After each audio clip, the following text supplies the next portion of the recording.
The next case on the court's docket is the estates of Rogers and Alvarez versus Outdoorsman and Lloyd and Hayden Thomas.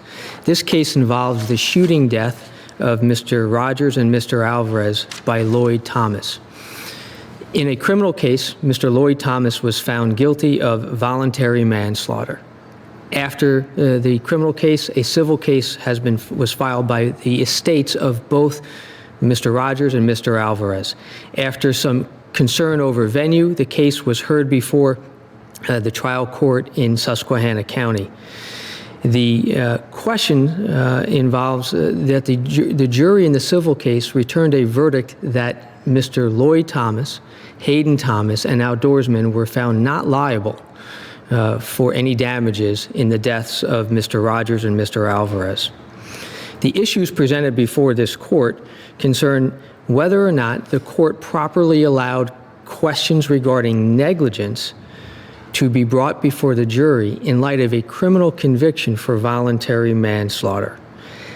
This becomes a very technical issue on a motion for summary judgment and what the wording of that motion for summary judgment entails, and whether or not it precludes the trial court from entering evidence of contributory negligence by the plaintiffs, and whether or not the negligence of Lloyd Thomas was a causal factor in the deaths of Mr. Rogers and Mr. Alvarez. The other remaining issue before this court is the vicarious liability of Outdoorsman. Outdoorsman is a local gun shop that employed at one point Lloyd Thomas, the person who committed the shooting, and Hayden Thomas. The question is whether vicarious liability, meaning can the outdoorsman be liable for the action of Lloyd Thomas? Questions will arise regarding the verdict slip tendered to the jury and whether or not the jury's verdict and the trial court's decision in fashioning the jury verdict slip was appropriate when the jury reached its verdict finding the defendants not liable for the deaths of Mr. Rogers and Mr. Alvarez. This will be a complicated set of facts and issues for this court to decide. Let's see how the court handles the argument. Court is in session.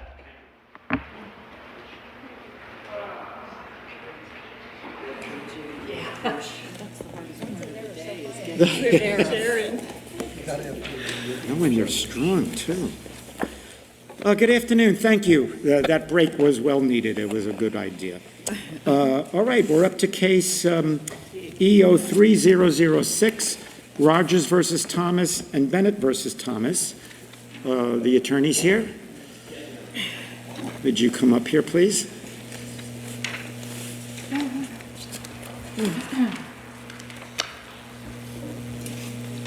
And I just want to make sure that we are all on board with the procedure.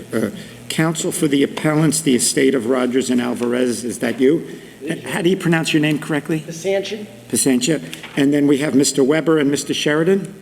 And you are splitting your 15 minutes, doing 7.5 each, or what? I totally leave that up to you because I'll just start the clock at 15 and we'll go through the 15 minutes. When the first speaker, go ahead, you have a question? Is there something to identify 7.5 minutes? Oh, yes, I'll tell you at 7.5 minutes. No problem at all. Would you like to reserve any time for rebuttal? Yes, Your Honor, 4 minutes. 4 minutes? Yes. No problem, and we're ready to begin. May it please the court. My name is Mike Pisanchyn, and I represent the two young men who were shot and killed by this shooter. In regard to this case, the issue is that the shooter was tried criminally and convicted. Because he was convicted, the plaintiff then moved for summary judgment. When they moved for summary judgment, in essence, that determined that the defendant was liable.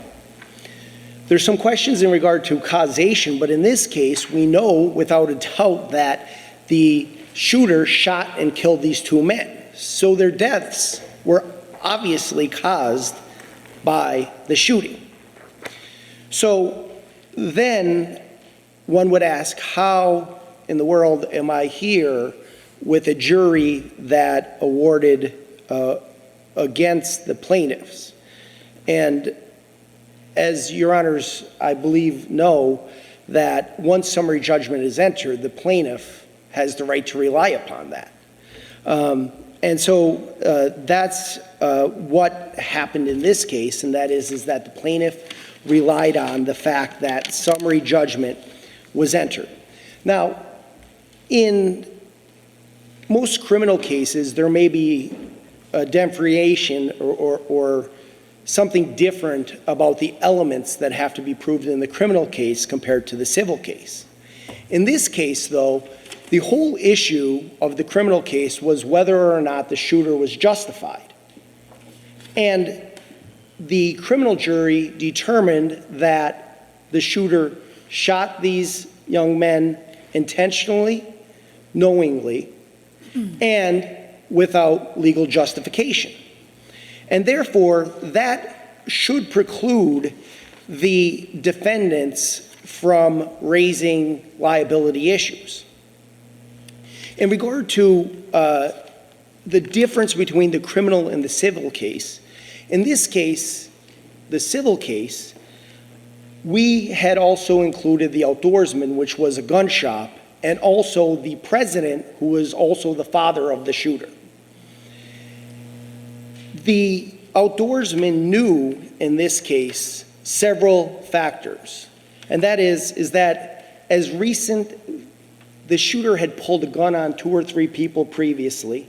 As recent as 7 days before this shooting, someone called the state police and said, the shooter's going to kill someone or himself. He needs help.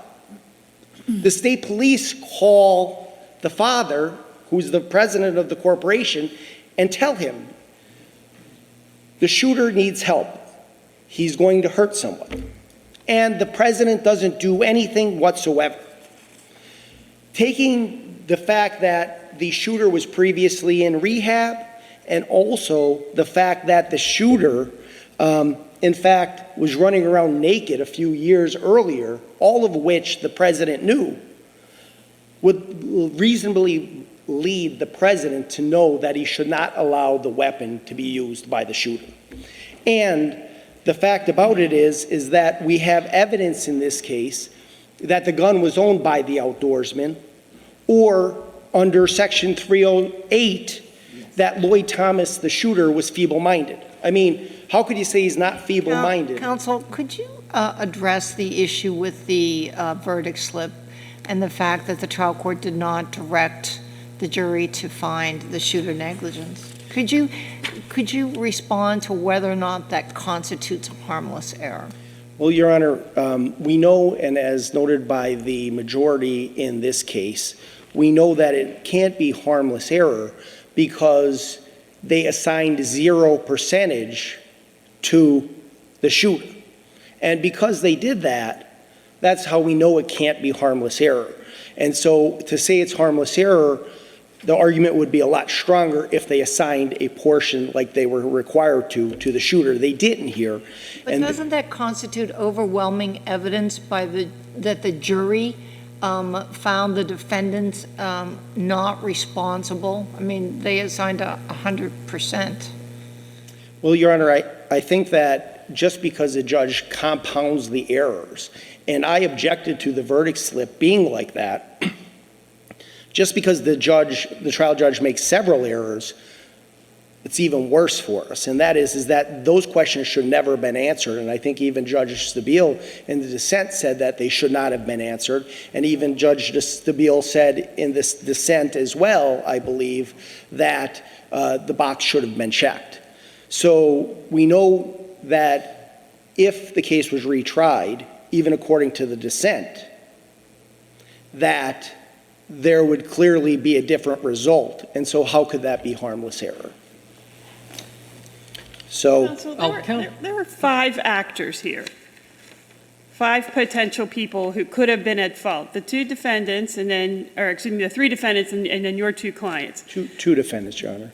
And then your 3 clients. I'm sorry, 2 defendants, two plaintiffs. Well, you have the company, you have the father, you have the shooter, and then you have the 2 gentlemen who showed up on the property, your clients. Exactly. Okay, so the only thing that the criminal case does is say that the shooter was negligent. But we still have to look at the actions of the other 4 entities. And here, that's what they did, and the jury said, okay, but we think that these 2 were the ones responsible. When you talk about the fact that it was without justification in the criminal case, that was beyond a reasonable doubt. Different standard than what we have here. Right, and that's the whole point, Your Honor, is that in our system, it in essence makes a mockery of the system because we have a jury in beyond a reasonable doubt standard stating that he was not justified, and then we have a lesser standard in the civil case that we have to prove, and that's why it's so important that when summary judgment is entered, a judge not allow that to be on the verdict slip. The justification goes the other way. Well, It's like, because he could have been, the other 2 could have been more negligent than he was. Well, It's a preponderance of the evidence standard at that point. see, the issue is that the plaintiff in this case relied on that summary judgment was entered. And so the difference between the criminal case and the civil case is that in the civil case, we didn't hire an expert because we already had an admission, a liability on the shooter. And in fact, during the trial, when the judge said, well, in the middle of the trial for the first time, he said, I'm not following that. I'm going to let that go to the jury. The first thing I said is, well, Your Honor, I want to call the Commonwealth's expert. And he said, no, you didn't notify anyone that they were on the list. And I said, well, Your Honor, I didn't notify them because I had summary judgment, right? How would I know, or how would any lawyer know that they would have to prove liability when they had summary judgment on the shooter? And then I think we're talking 2 different things, because you have negligence and you have causation. Mhm. You're saying that you think causation was also established? Yes. The criminal case? I do, because in regard to causation, you would only have to prove that there was an injury, right? So we know, based on the negligent act of Lloyd, there was an injury. They were shot to death. You can't say that they didn't sustain injury based on the negligence. So how are you getting the causation when causation has to be determined? Causation isn't a dispute, right? We know that... Excuse me, counsel, it is. The question of negligence is a separate and distinct question from causation. It always is. And there's many a case where there's negligence but no causation or not a factual cause. The jury could have, in this case, skipped over the question of negligence completely and gone right to factual cause and said, what was the factual cause here? And basically, they didn't like what your clients were doing. That I'm assuming they figured they provoked it upon themselves and rendered factual cause and comparative negligence. And, Your Honor, that goes directly to the issue of that the trial judge erred in letting that conduct in. Because if you think about it, and I've asked the appellees numerous times, even during the trial as well as the judge, what relevance does it have what those men did? They could have drove an M80 tank up to that house, and that would not matter. And could I explain why? What relevance? I'm listening. Go ahead. If Lloyd Thomas was found guilty, right, and his liability was determined, what relevance, Your Honor, and if you could tell me some, because I've been thinking about it for 6 years trying to figure it out, what relevance does that have, what those guys did once Lloyd Thomas's liability is determined? Now, you might There's say... a very simple answer, and I thought we addressed that. You paint too broadly on the use of the involuntary manslaughter conviction. Involuntary manslaughter was not the issue in your negligence case, but you certainly had a claim to at least collateral estoppel on the issues that were decided. Involuntary manslaughter, all right, had 2 components. The only one relevant to his case was that he had an unreasonable belief that he was justified in using lethal force. You were entitled to have that jury instructed that he acted unreasonably and therefore he was negligent. But how do you get to recklessness? How do you get to causation from that? Well, Your Honor, two things. And now we're talking about 2 different things because we were talking about contributory negligence and why that shouldn't be brought in. And that's the second component, Your Honor, and that is that it's my understanding that there's certain levels of intent, right? So you have negligence, then you have recklessness, you have wantonness, and then you have intentional and knowing, right? And in this case, the jury specifically, if you look at the statute, decided that Lloyd Thomas intentionally killed someone. No, they did not decide that. I can The read... jury instruction in the criminal case, and you do this repeatedly in your brief, you stray from the record. The jury in the criminal case, the only thing in the record was that he was found to have an unreasonable belief in using lethal force. If there was something else that the judge charged them on or something else in the record, please point me to the record, okay? Your Honor, I'm pointing you to the statute that he was convicted of. And I mean, the how statute can on you- involuntary manslaughter has two components. Knowingly killing without reasonable justification.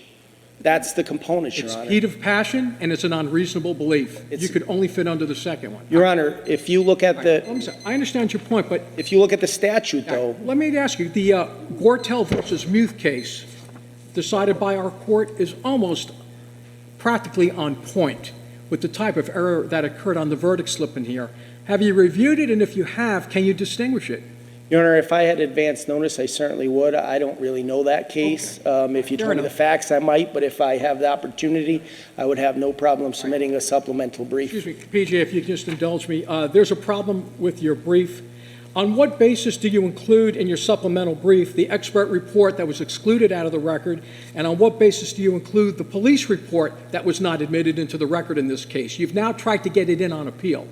Your Honor, you say it's not admitted. I certainly, They were excluded. well, Your Honor, but they were part of the record. If a trial judge rules that something isn't admitted into evidence, and I mark it as an exhibit, it's still of record for the appellate review. If not, a judge, if not, I didn't see where you moved it in or made an offer of proof on them. I did, Your Honor. I mean, you can look All at right, the we'll look at record. the record. Yes, I mean, again, there was no moving in evidence. Certain trial judges I'm have. intruding on your rebuttal time, so I didn't, Well, that's thank you, okay. PJ. No Right. problem. You're finished for now. Oh, thank you. All right. Is it Mr. Weber? Who's good? Mr. Sheridan? As soon as he changes the cover of the...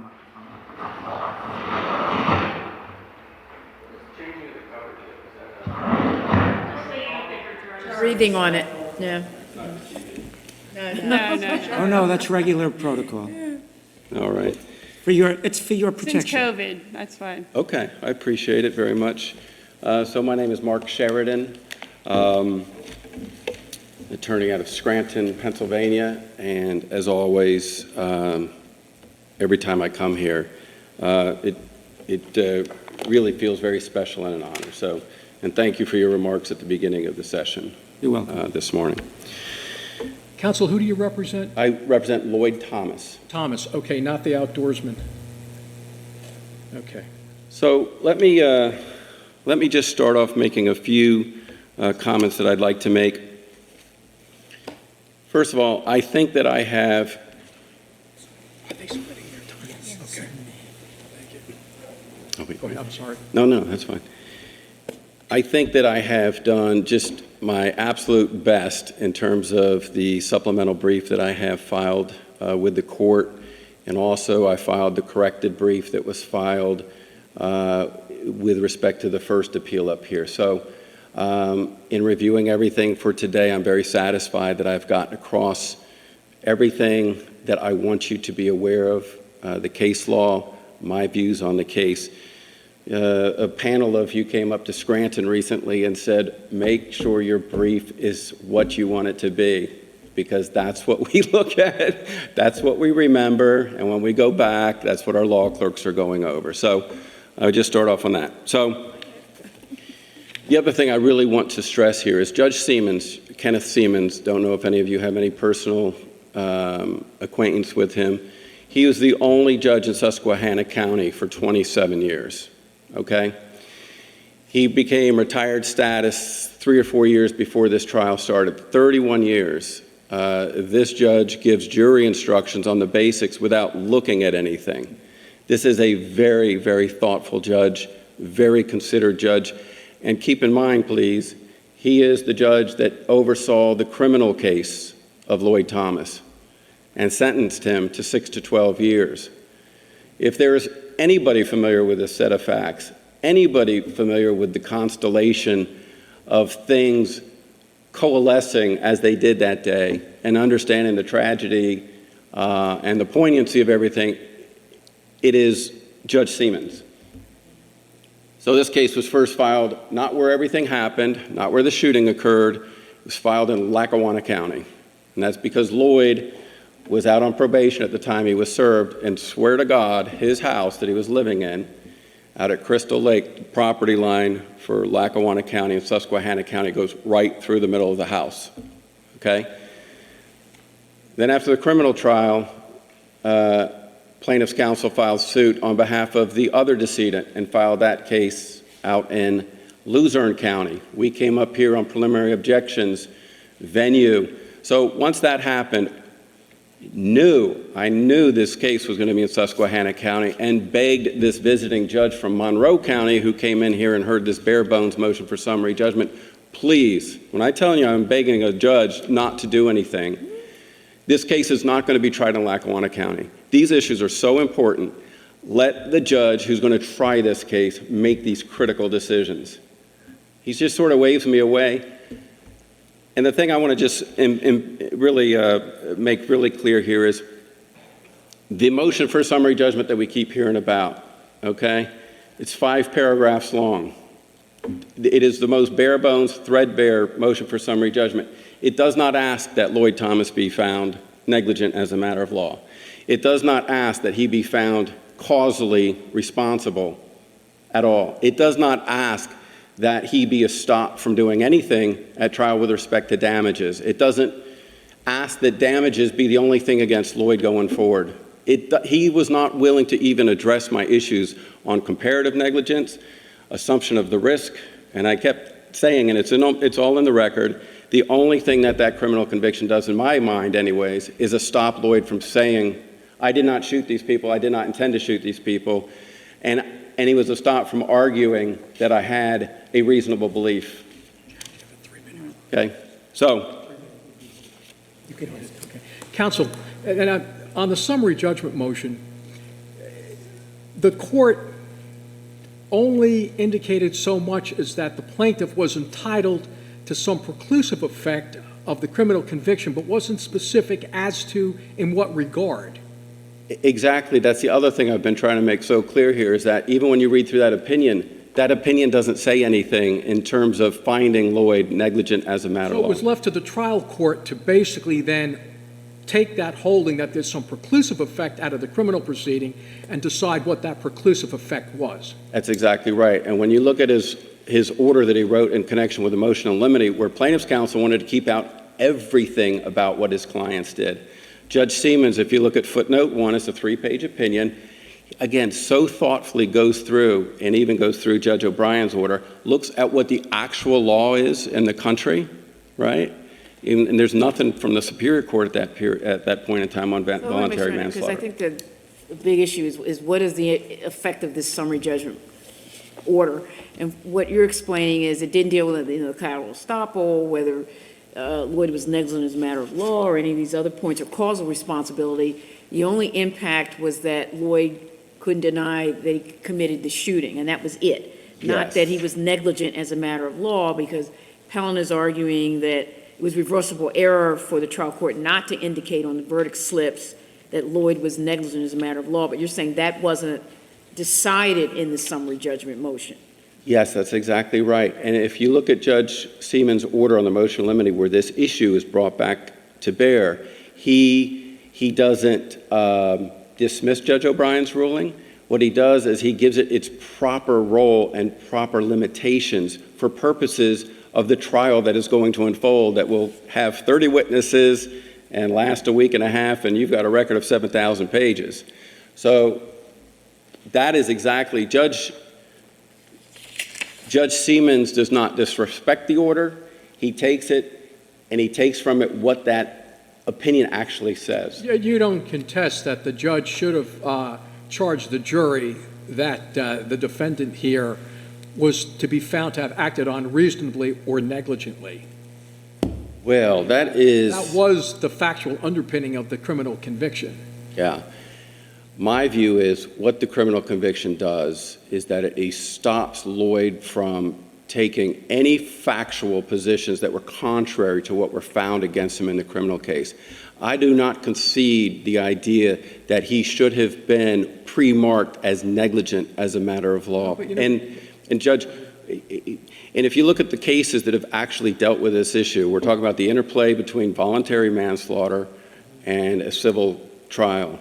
The few cases that actually do that come back and say, no, it does not mandate a finding of negligence. So as an advocate, that's where I look at. Now, if he had pre-marked that box, yes, as to negligence, under the overwhelming evidence of what these young men did, well, they're almost 30 at the time, and the way the jury came back, I think even if that box had been pre-marked negligent, the next one would have been factual cause, probably would have been no, and it probably would have put 100% or 98%, look at whatever. Our Goethel versus Muth case that was cited. Judge, well, I agree with you, and I appreciate your robust dissent here. I mean, I disagree with you on the pre-marking the box as negligent, Right. but you obviously had a feel for what really happened here. We had a jury view. Case law, hopefully. Yeah, we had a jury view that Judge Seaman says, I've never granted one of these requests. I said, I've never lost one. So I'd like to be 2 for 2. And he granted it, and it was very powerful. You took issue with counsel putting stuff in his supplemental brief that you claim was not outside the record. He is correct that those were excluded prior to trial. Why can't he refer to those now? Well, I don't know what those things do. What do any of those things do? I mean, it illuminates his argument on the points on his expert, how he would have used him. Listen, it has nothing to do with Lloyd Thomas. Okay. He already had a finding. Now, those things go more toward the relationship maybe with the outdoorsman and with Mr. Thomas, but have nothing to do. And I should just point out, the plaintiff's counsel says that he relied on the summary judgment. Well, let's look at just a couple of things. He deposed my guy twice, once before the criminal trial, so we had all issues of Fifth Amendment, and then for 11 hours after that happened, after he'd been convicted, and had him on the stand for 5 hours. So this idea of reliance, I just don't think that is actually applicable here. So in any event, your time is up. Thank you very much.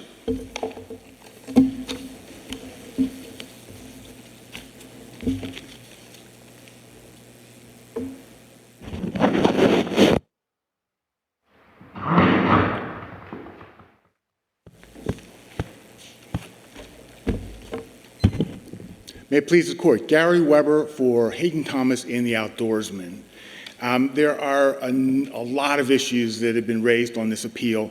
I would like to focus on a few issues that pertain particularly to Hayden Thomas and the Outdoorsman. The first is as to the Outdoorsman. The Outdoorsman was sued, and the case went to the jury solely on the question of vicarious liability.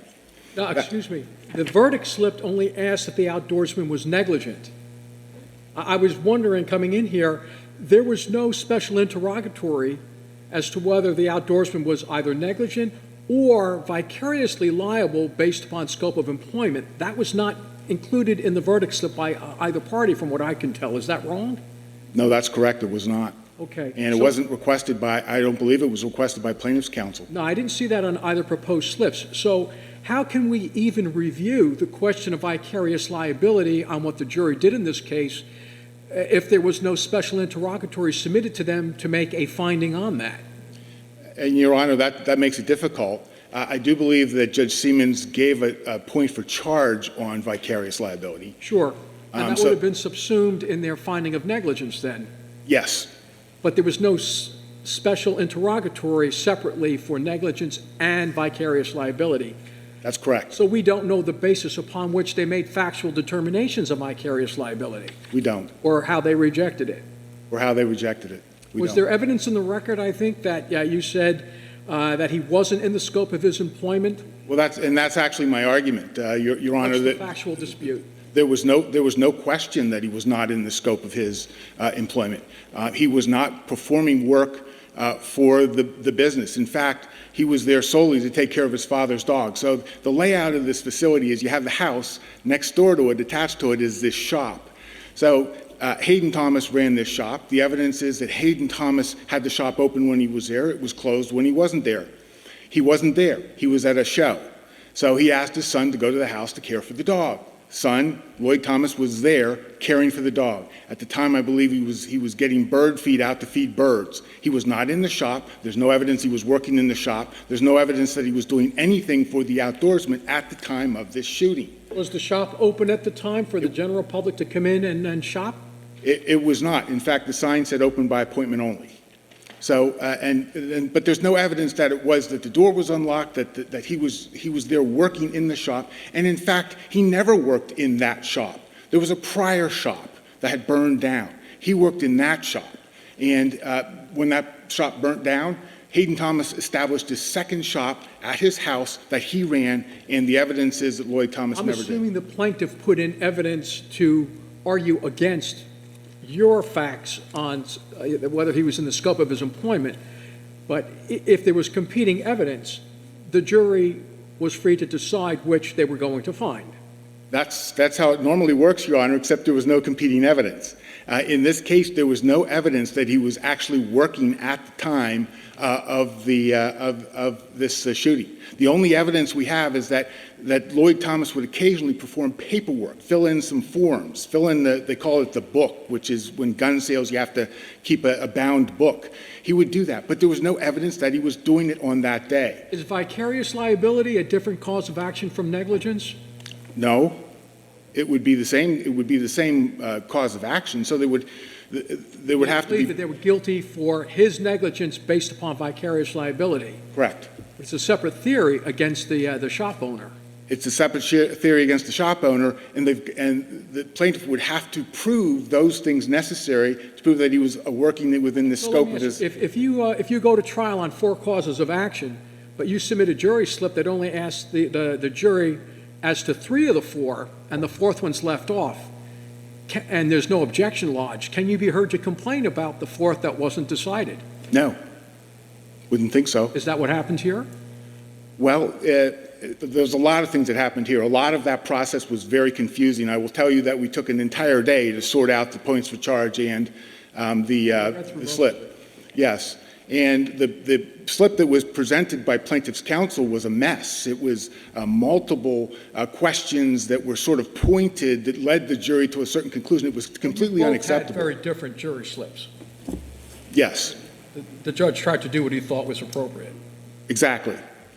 Yes. And the slip that we produced was not used by the judge either. Let me move you to Hayden Thomas for a moment. Yes. On the father.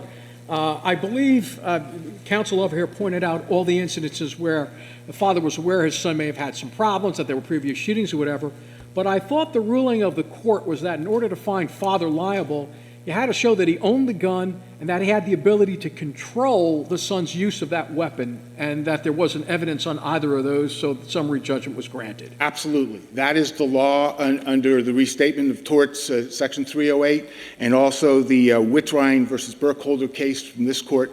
But I would point out as well that, again, plaintiff's counsel is creating facts that are not in the record. The theory that Hayden Thomas was warned, or that he was told that his son was dangerous, that he was going to kill someone, that never happened. In fact, what happened is this woman called the state police. She was asked, is he a danger to himself or others? And she said no. She didn't say he's going to go kill someone, as was just reflected. And that the record shows that never happened. So. But it is absolutely correct that you've got to prove the ability to control the gun. That was not established in this case. In fact, what we learned in the case is that Lloyd Thomas owned the gun, possessed the gun, controlled the gun, and his father never had any possession or control of that gun. Likewise, with respect to the other elements, there's no evidence that he was that Lloyd was feeble-minded. There was evidence that he was weird, that he was odd, that he was antisocial, but none of those things show feeble-mindedness or that he had the mental capacity of a child, which is what is absolutely necessary to be shown. Well, it would be different if he wasn't an adult. It would be different if he was a child. Oh, absolutely. But I believe he was in his 40s at the time this happened. I think the trial court addressed that point. Yes. Okay. Right, so there were no facts that the father could control an adult son. There was no evidence. facts. Absolutely. I mean, it's not like he had some mental retardation issues or that there were some other physical disabilities. In fact, the adult son had no disabilities at all. He was odd. He did odd things. There was evidence that he was doing odd things. May I ask you something related to this, but it always really puzzled me. How did a criminal jury convict this man under these facts when we have a civil verdict that's so different? I didn't don't have watch to the answer criminal if you trial. Mr. Sheridan, I understand, did. Mr. Pisanchyn did. Some might suggest that the lawyering wasn't as good as it should have been. I don't know. All right, I was just curious. Thank you for the indulgence. Thank you. counsel. You have your 4 minutes of rebuttal. Thank you. Oh, just one moment, he has to change the thing.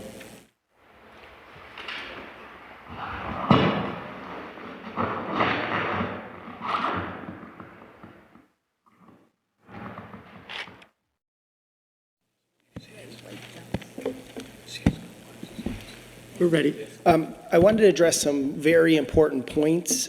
First off, the fact of this case is very important in regard to gun violence that's occurring daily. The Rittenhouse case, which the Superior Court issued 10, 15 years ago, says that a father cannot be liable for the son's behavior. This case is different because it's not a son and father, it's a president and vice president. And they both agreed that the president agreed he could tell the vice president what to do with the shooter, and the shooter agreed that he would have to listen. So that imposes another obligation. In regard to the feeble-minded issue, you all should address that in your opinion, and that is because, again, if you want to say that a person that's running around naked thinks that he has a girlfriend in the FBI, pulls a gun on two people. But is any of that in the record? Yes, it's all in the record. But you heard your colleague saying that some of this, what you're arguing is not in the record. This is completely untrue. If you could please look at my reply brief, which has Summary citations. judgment record, counsel? It was received 6/14/2019. If you just look at that, it has it all laid out. So when you say it's not in the record, that cannot be further than the truth. Was that all submitted in connection with the summary judgment motion? It was with the summary judgment motion, but also during trial. If you look at Touch 1, the police report that was never turned over by them, Judge Stabile, you say I have an obligation to turn it over? I'm just asking. No, in your opinion, you said that the plaintiff had an obligation to turn over Touch 1, which is the police report that sets forth all of these. No, They my had point was that, and you I went never. to trial wanting to use the police report, but you didn't take the opportunity to cross-examine the witness during the deposition, and then was complaining later that the court excluded it because you couldn't surprise him. You made your choice. No, in your opinion, Your Honor, and the issue, I guess, is based on this, is that they had that. They were the criminal defendant. To say they didn't have the criminal complaint, they never gave it to me. I went up to the DA's office 2 days before, and I found that. So it's clearly in there. If you look at Touch 1, it set forth all. So you're saying the jury heard all that? Yes. You're saying to us, Yes. the jury heard all that? Yes. Not summary judgment Now, in regard, in front of another judge, I think. I did. Okay. I'm sorry for I'm trying to hit these points because they're really important. And so when they say that he wasn't within the scope of his employment, Your Honor, the first thing he did after he shot and killed these men is talk to a sheriff. He told the sheriff, I'm defending the gun shop. And then the father, the president of the gun shop, guess what he says in the deposition? If Lloyd thought they were stealing the shop, he had every right to shoot them men. So to say that he's not in the scope of his employment, and when they talk about the judge, Your Honor, this is a small-knit community. You say defending the shop, are you saying that they were trying to break in the shop of something? He said- defending and shot them because of Yes, that? that he had every right to do that, and he would be within the scope of his employment. The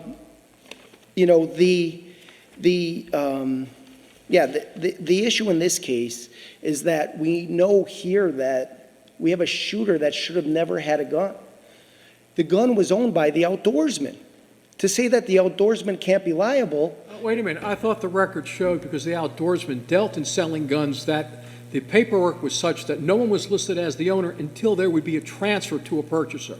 right, and which clearly shows the outdoorsman owned the gun. Of course Lloyd's going to say he owned the gun. It's his father. He's trying to protect his father, right? So of course he's going to say that. But the evidence showed at trial, we have an ATF report that the gun was never transferred. Can I ask you to address the point you didn't get a chance to talk about before, because we only raised it during Apley's argument, but the verdict slip did not ask for a special interrogatory on vicarious liability. It did. How do we even get to that issue? Your Honor, look at my reply brief. That question is specifically requested in my jury interrogatories. Was the shooter within the scope of his When I look at employment? your original brief, I'll this drop one- dead if it's not in there. You shot with a very broad brush. You said the judge disregarded all of our interrogatories. You weren't specific as to which one. You can't come in now and pick and choose. Your Honor, read my You made a general interrogatories. objection. Your Honor, read my interrogatories, and did. he should have read every one of them, and we would not have been here. But the question is, what did you preserve for appeal? And you know, Rule, is it 213, 231? It was amended after the 1911 Act, where at that time, prior to 1911, you could lodge a general objection to the entire charge. That went out almost 100 years ago. 1911 is before my time, Your Honor, but one thing I have to say is that if you read the transcript, I'll bet you dollars to donuts, I don't even know what that means, I read the that transcript. I made those Now we're objections. arguing about Hours. lawlessness. Excuse me. I need to know where you preserved your objection that the court did not charge on vicarious liability on that specific point. Well, I submitted the question on my jury verdict slip, so in and of itself, the case law says that I would be entitled to its reversible error if there is error. It's preserved. The rule on exceptions, but okay, we'll look at it. It's my understanding, Your Honor, if I submit a jury verdict slip, right, and it's denied and I ask for a specific question and the judge denies that, then that has to preserve the appeal. And it's my understanding that the panels of the Superior Court have said so. And your rebuttal time is now up. Thank you, Your Thank you Honor. very much. Thank you so much for your counsel. time. Thank you. Commonwealth versus Grimes is another criminal case. It's another search and seizure case.